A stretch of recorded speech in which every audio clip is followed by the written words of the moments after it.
everyone? It's your boy PrimeTimePat back with another video. Again, thank you for everyone who's subscribing. Go ahead and hit that like button for me.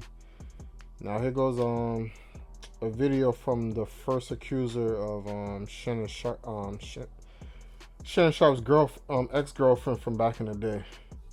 And it seems like it's a trend of nothing but white women. Let's go over this.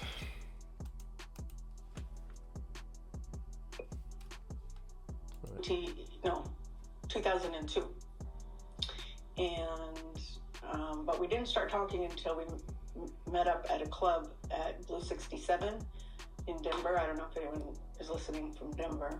Yeah, if this is just sorry to stop, but if this is from 2010, damn, she didn't age well, bro.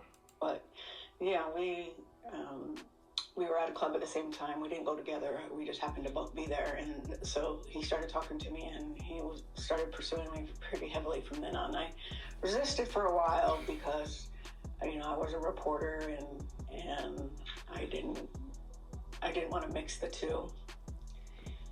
But he's very charming.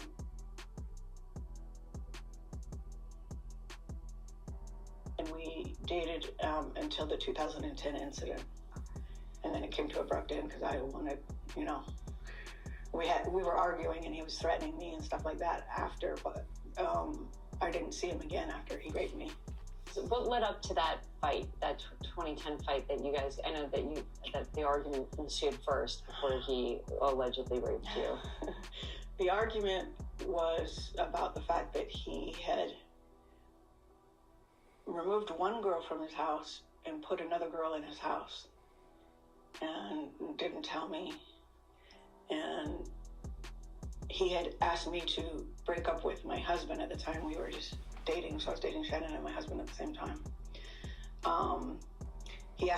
Shannon asked me to break up with my husband, and I don't recall for sure, but I think I did.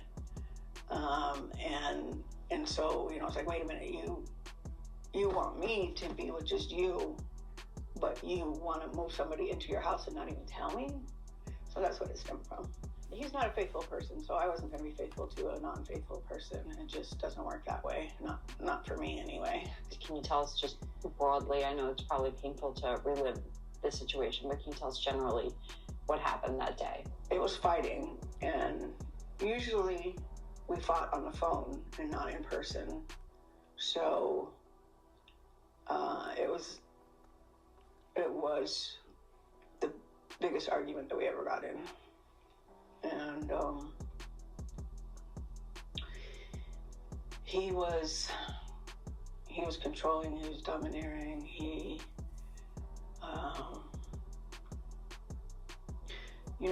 was manhandling me beforehand, and he wanted to have sex, and I told him no. I told him no because you gave it to somebody else. I didn't only tell him no, I told him why. And he wouldn't take no for an answer. So he overpowered me, put me to my knees, put his penis in my mouth. And after he got enough of that, he put me on the bed. And, this was all a struggle. So I had said no. And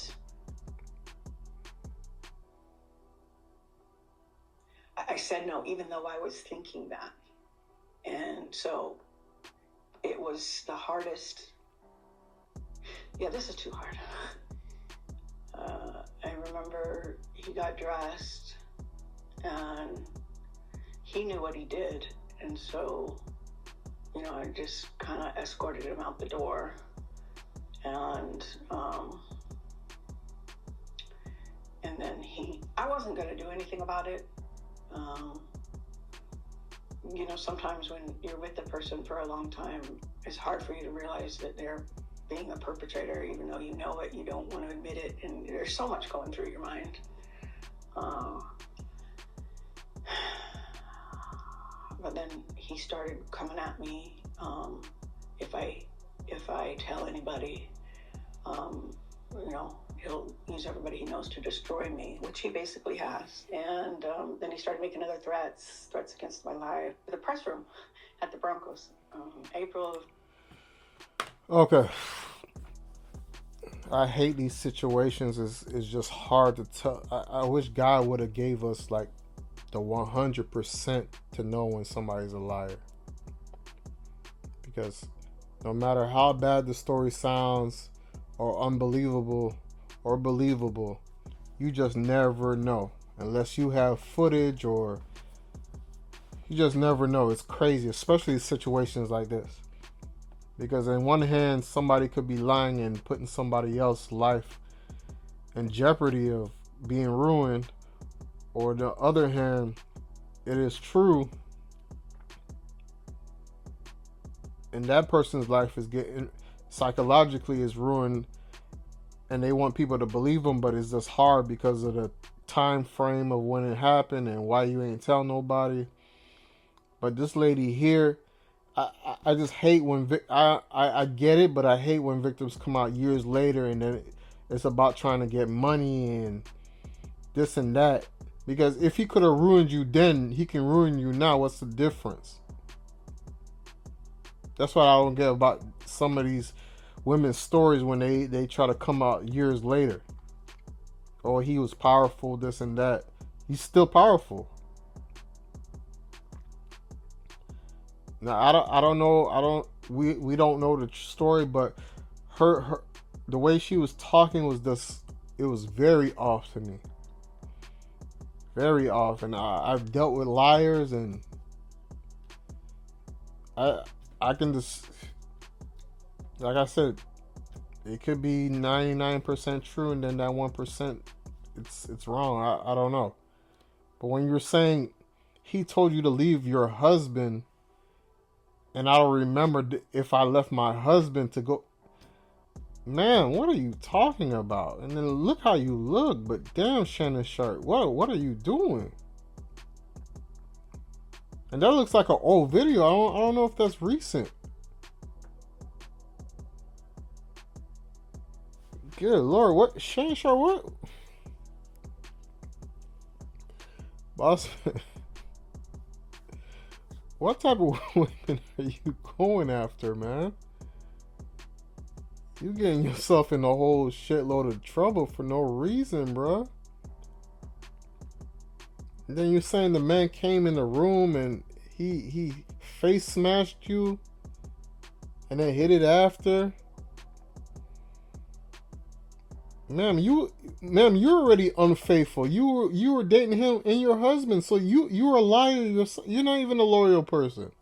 And you talking about him. He's not married. He just screwing around. People, y'all gotta watch out for people like that, especially women like that. Now, it doesn't take, if it's true what happened, it's still a bad situation for Shannon Sharpe.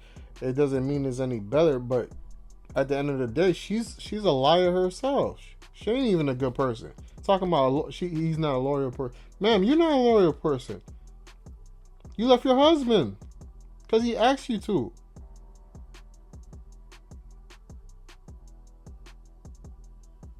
And then he was a football player, so I know there was money involved. Money is very dangerous and it'll make y'all do stupid things. But let me know what y'all think in the comments. Is this lady real or not? Because it's a lot of stuttering to me. And when people start stuttering, you already know what that's about. Stuttering Stanley asshole. But it's your boy PrimeTimePat. Leave a comment. Let me know what y'all think about this video.